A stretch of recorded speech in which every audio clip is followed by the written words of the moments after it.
고린도전서입니다. 신약성경 고린도전서 15장 1절부터 10절까지 말씀을 나누도록 하겠습니다. 고린도전서 고전을 찾으면 됩니다. 로마서 다음에 있죠? 네, 고린도전서 15장 1절부터 10절까지 말씀입니다. 페이지 수로 282쪽이 됩니다. 282쪽. 찾으셨죠? 네. 교독하겠습니다.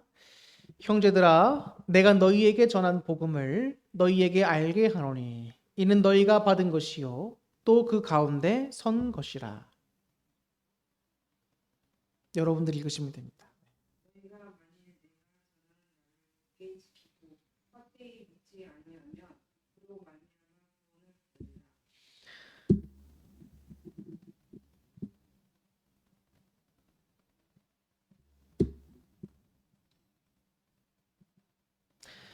내가 받은 것을 먼저 너희에게 전하였노니 이는 성경대로 그리스도께서 우리 죄를 위하여 죽으시고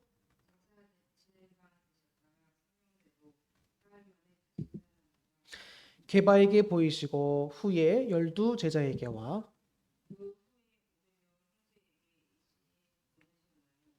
그중에 지금까지 대다수는 살아있고 어떤 사람은 잠들었으나 그 후에 야고보에게 보이셨음에 그 후에 모든 사도에게와 맨 나중에 어떤 사람이 내게도 보이셨느니라.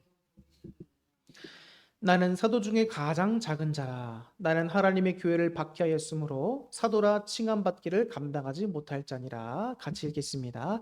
그러나 내가 나된 것은 하나님의 은혜로 된 것이니 내게 주신 그의 은혜가 헛되지 아니하여 내가 모든 사도보다 더 많이 수고하였으나 내가 한 것이 아니요 오직 나와 함께 하신 하나님의 은혜로라. 아멘.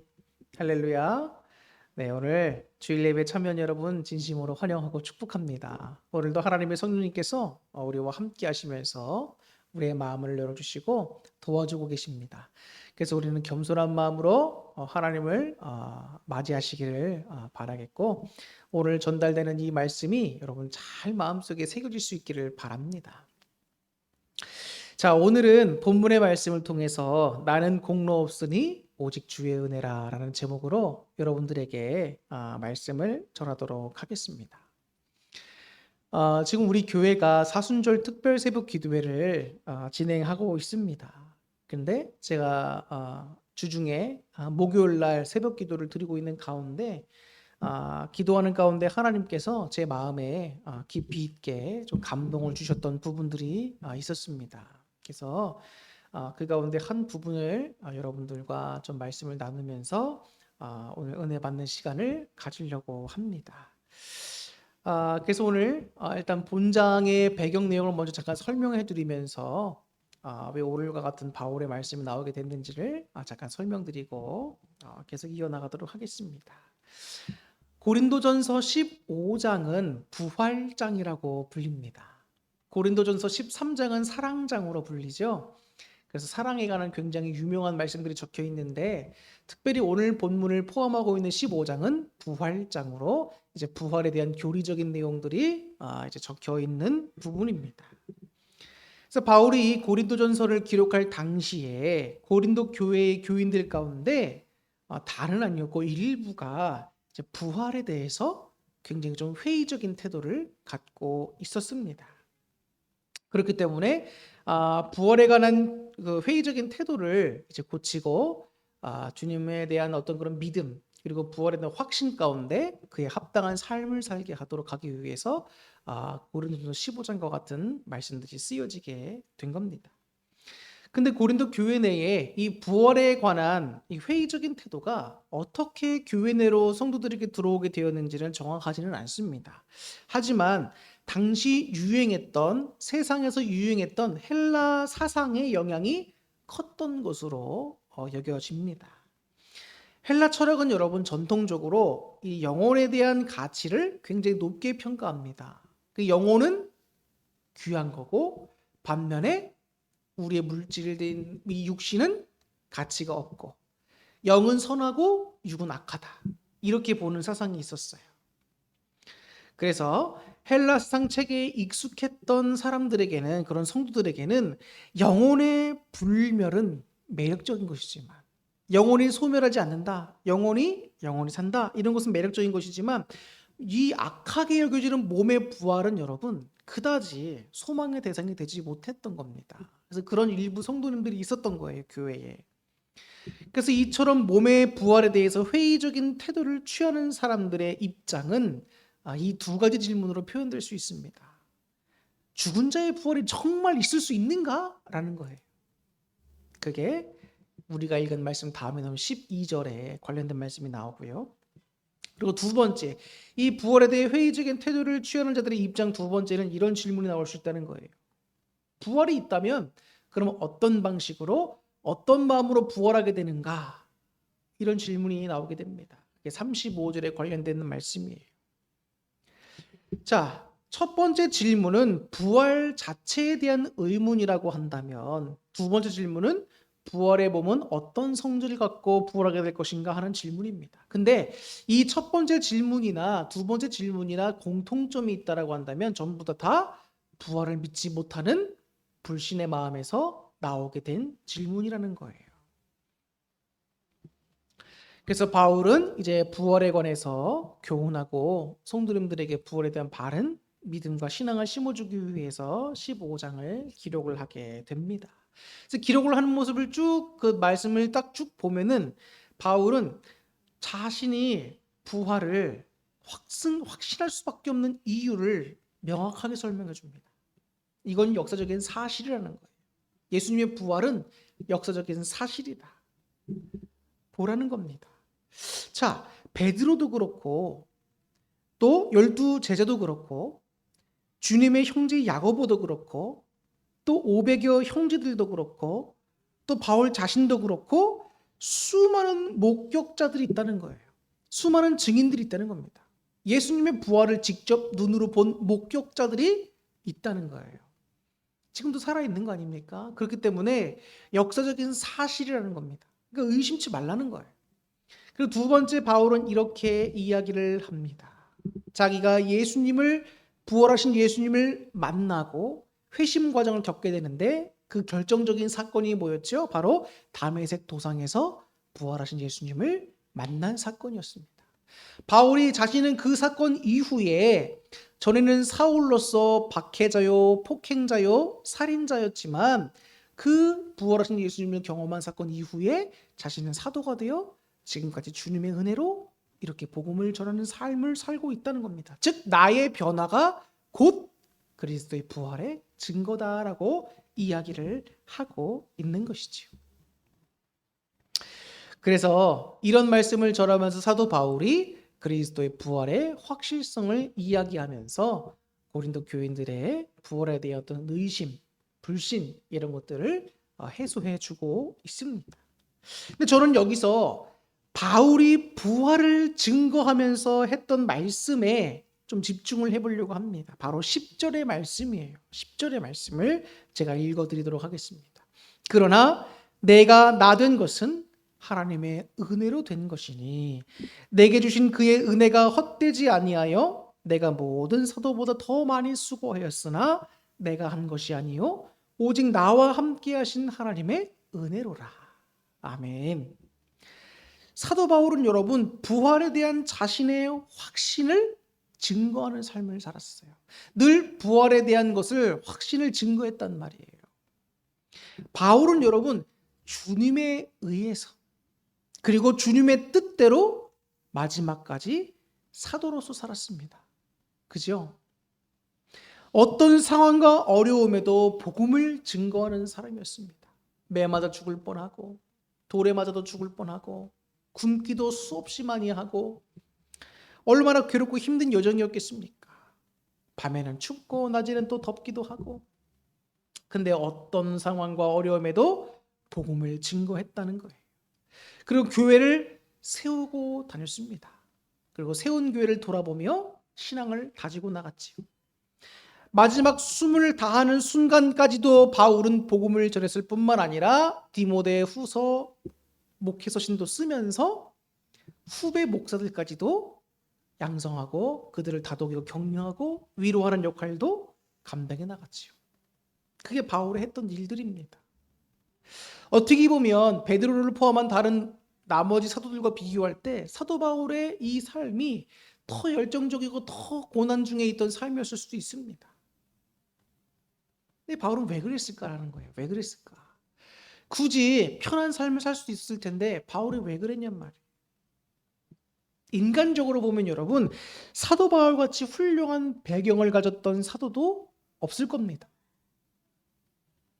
다메섹 도상에서 예수님을 만나기 전에 그의 모습을 보면 나름대로 사회적인 지위가 있었던 사람입니다. 학문이 있었고 열심도 있었고 또 로마 시민권도 가졌었습니다. 또 종교적으로 본다면 가말리엘의 문화생으로서 종교적인 어느 정도 위치도 있었지요. 인간적으로 볼 때 여러분 다양한 것을 구비해서 부족함이 별로 없던 사람이 바로 이 사도 바울이었다는 거예요. 하지만 그때의 모습을 보면 바울이 스스로 고백합니다. 자신이 한 일은 살인자요, 폭행자요, 죄인 중에 괴수였다는 거예요. 그런데 다메섹 도상 체험 이후에 회심을 겪으면서 바울의 모습은 180도로 변하게 됩니다. 이 사람을 여러분 변화시키는 것은 하나님이 하시는 일이에요. 저 원수 같은 인간이 왜 변하지 않나 이렇게 생각하면 실망하지 마시고 여러분 하나님께 도우심을 간구하면서 기도하셔야 됩니다. 포기치 말고 기도하세요. 예수님을 믿는 자들을 핍박하던 바울이 이제는 부활하신 예수님을 체험하고 나서 그들과 함께 복음을 전하는 자로 변화되게 된 거예요. 어떻게 이런 변화가 가능했을까요, 여러분? 바울이 분명히 얘기합니다. 자신이 직접 부활하신 예수님을 봤기 때문이라는 거예요. 경험했기 때문이라는 겁니다. 근데 그 예수님과의 첫 만남과 그 강렬했던 이미지 또 예수님과 함께하면서 그 사도 직분을 감당하며 나갈 때에 주님이 부어주셨던 그 크신 은혜가 너무나도 강렬하고 컸기 때문에 바울이 변할 수 있었다는 거예요.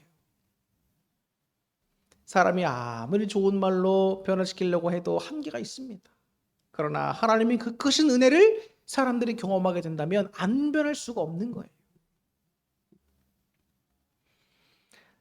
우리가 여기서 좀 주목해야 될 부분이 있습니다.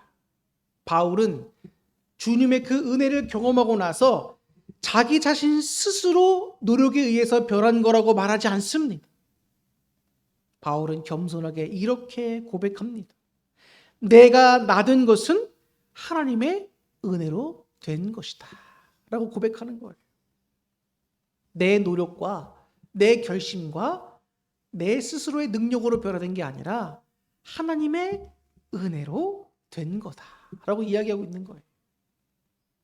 이것은 자신이 온전한 하나님의 사람으로 변할 수 있었던 것은 자신의 공로가 아니라 전적인 하나님의 은혜라고 지금 고백하고 있는 거예요.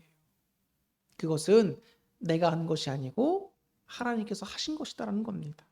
즉 나는 아무 의가 공로가 내세울 게 없다는 거예요.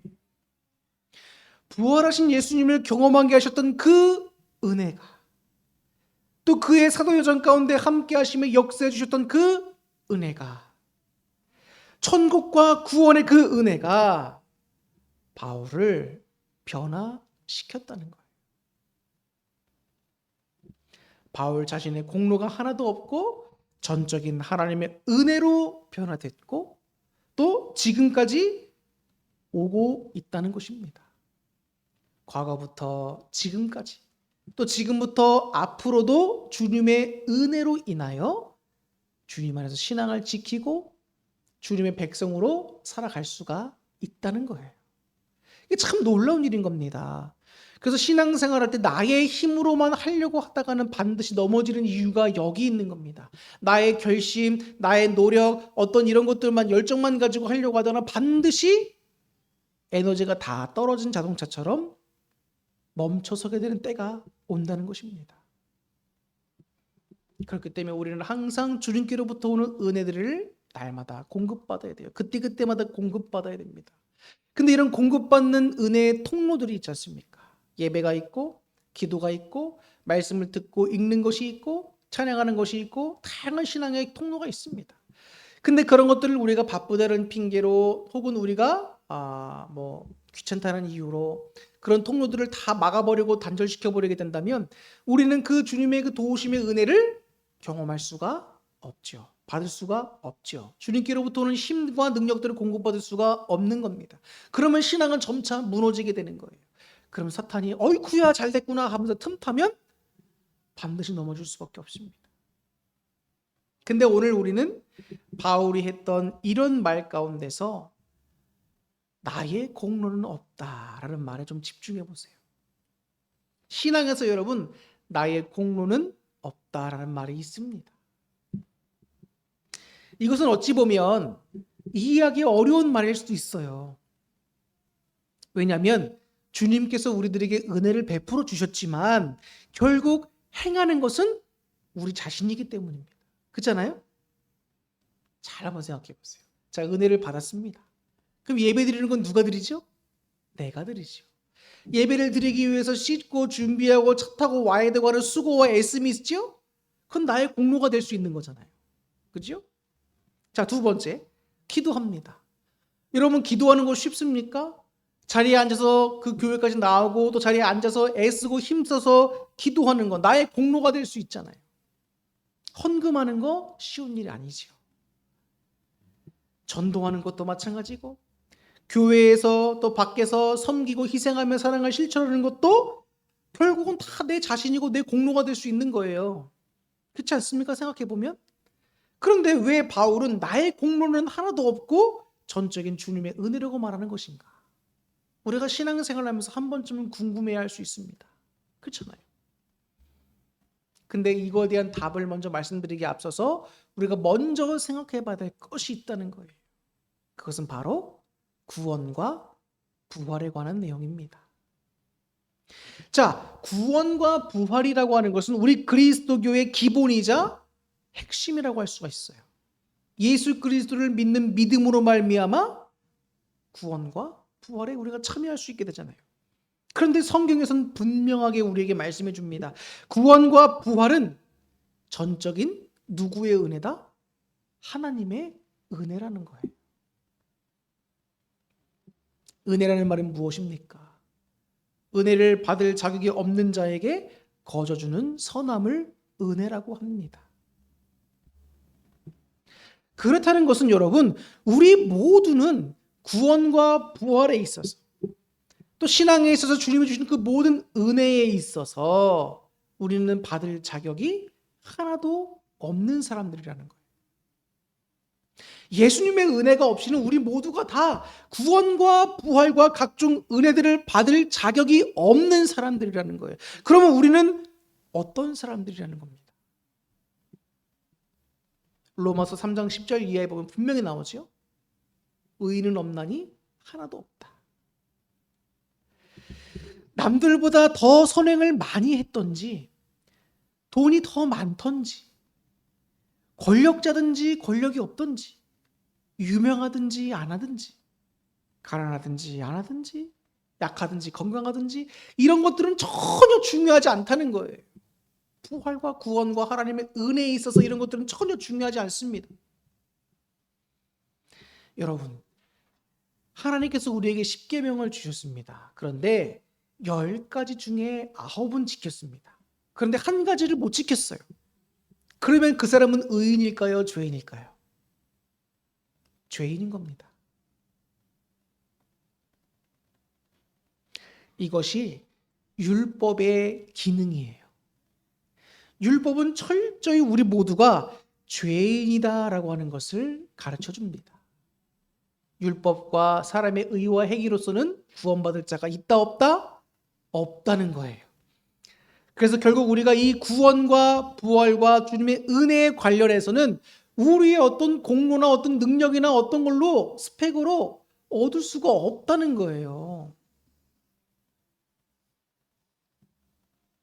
그렇다면 여러분, 우리는 어떻게 할 때 구원과 부활을 얻게 되죠? 우리가 어떨 때 구원을 얻게 됩니까? 바로 예수님을 믿는 산 믿음으로 얻게 되는 거예요. 예수님을 믿을 때, 살아있는 믿음으로 하나님께 인정받을 때 그 사람을 하나님께서 의롭다 여기시며 의인되어 구원받을 수가 있다는 겁니다. 하나님은 여러분 우리의 중심을 보십니다. 우리의 중심을 보시기 때문에 우리는 하나님을 속일 수 있을까요? 없을까요? 속일 수가 없는 겁니다. 사람들 앞에 나의 믿음은 살아있습니다. 나는 구주 예수를 나의 구주로 영접했습니다. 고백합니다. 말로는 할 수 있어요. 근데 속으로는 아닌 거를 하나님은 명확하게 하신단 말이에요. 그럼 내 믿음이 살아있는 믿음인지 아닌지 사람들이 판단하는 거예요? 하나님이 판단하는 거예요? 하나님이 판단하시는 거죠. 우리는 여러분 내 믿음을 하나님 앞에 속일 수가 없습니다. 하나님은 불꽃 같은 눈으로 우리를 살펴보시고 우리의 믿음을 가늠하시는 거예요. 그러면 부활은 어떤 자들이 얻게 되는가? 진실한 살아있는 믿음의 소유자에게 주어지는 거예요. 하나님은 다른 것 보지 않으십니다. 우리의 중심에 믿음을 보시는 거예요. 예수 그리스도를 향한 믿음, 하나님을 향한 믿음, 그거 하나 보신다는 거예요.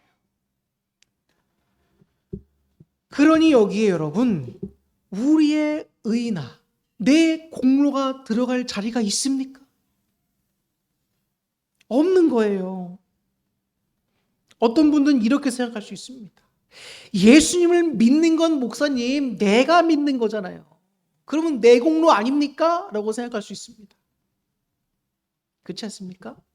그러나 여러분 그 믿음이 어떻게 생겨나게 됐는지를 한번 생각해 보세요. 내 믿음이 여러분 어떻게 생겨나게 됐죠?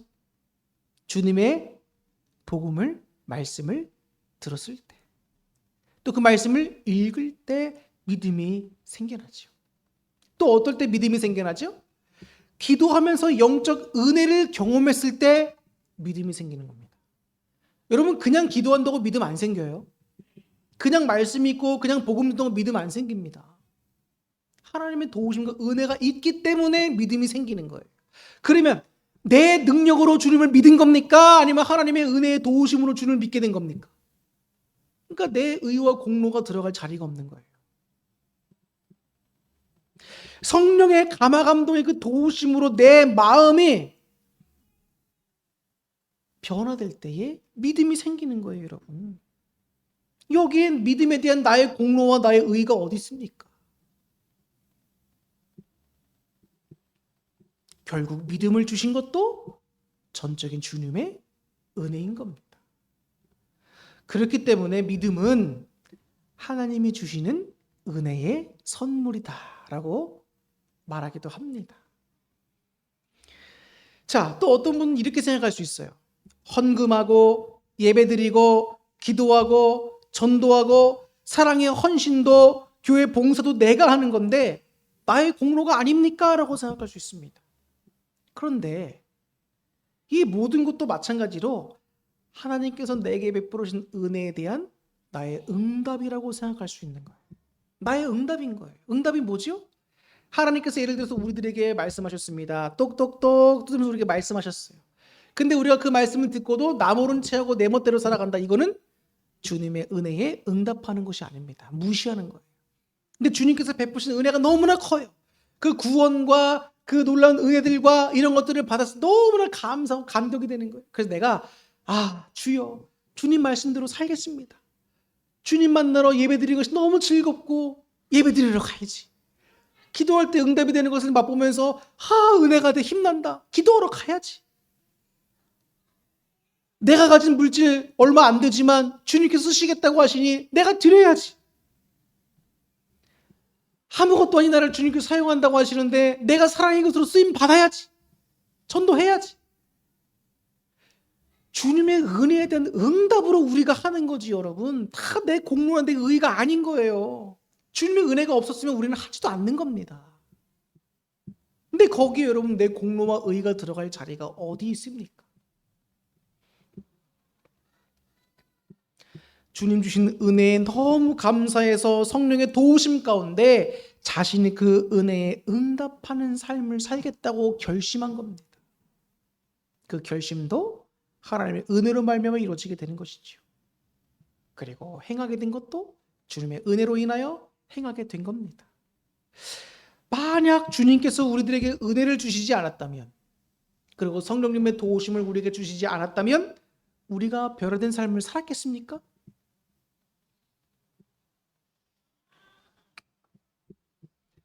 사도 바울의 고백이 바로 이런 거예요. 자신이 회심하기 이전에, 예수 그리스도를 만나는 그 은혜를 경험하기 이전에 자신은 살인자였다는 겁니다. 많은 믿는 사람들을 죽음으로 이끌어가고 또 폭행하고, 그 자신을 가리켜서 죄인 중에 괴수였다라는 거예요. 근데 그랬던 자가 지금같이 변하게 된 것은, 또 지금까지 사도 직분을 감당하며 하나님의 뜻대로 설 수 있었던 것은 다 누구의 은혜다? 전적인 하나님의 은혜라는 거예요. 내 의와 공로가 설 자리가 없다는 겁니다. 다른 사도들보다도 더 열심히 할 수 있었던 것도 받은 은혜가 너무 큰 나머지 충성과 열심으로 응답할 수밖에 없던 거예요. 이렇게 큰 은혜를 주셨는데 내가 어떻게 가만히 잠자고 있을 수가 있느냐?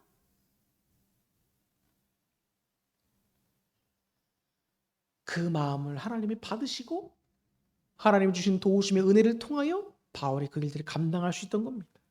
그래서 바울은 우리가 읽은 10절 중반절부터 보면은 이렇게 이어서 고백합니다. 내게 주신 그의 은혜가 헛되지 아니하여.